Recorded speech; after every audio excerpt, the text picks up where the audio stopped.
Ade banjo. I'm so fascinated to start by his name.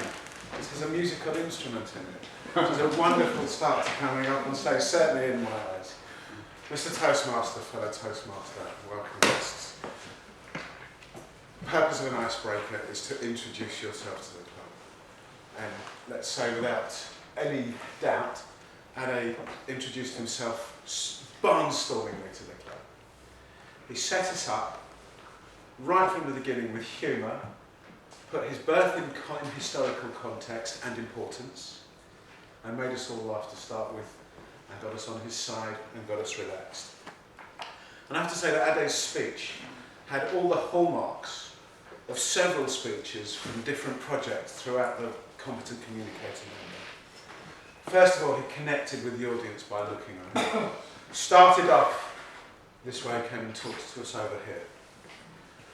Toastmasters loves a rhetorical device, and Ade's rhetorical device of choice tonight was the rule of three, which is the first rhetorical device in most Toastmasters armory.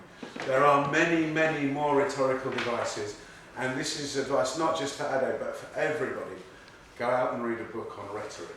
It's amazing what's in there. It's amazing the rhetorical devices that we use that we don't actually know that we're using until they're defined, and then suddenly a whole world of new speeches is opened up to us.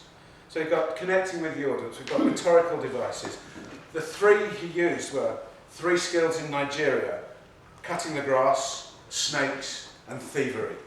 3 types of drinking: drinking after school, drinking after work, drinking after having kids.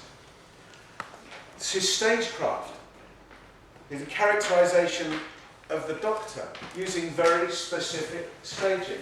The minute he walked over here after the first time he did it, when he returns there, you knew he was talking about the Doctor. And the flawless juxtaposition of all that humour to when the speech suddenly went very serious and talked about a tragedy.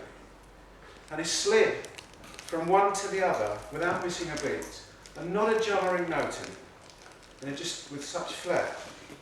And then he teased the audience with his use of quotation marks, when he said something about people dying of natural causes.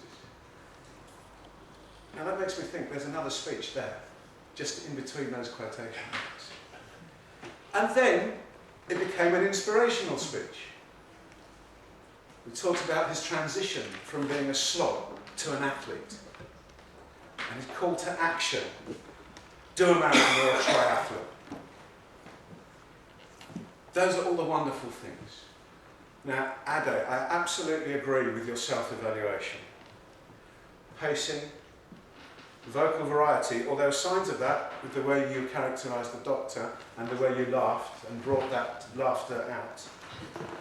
But again, the rest of it was quite slow. Oh no, it was quite fast. Opposites of slow.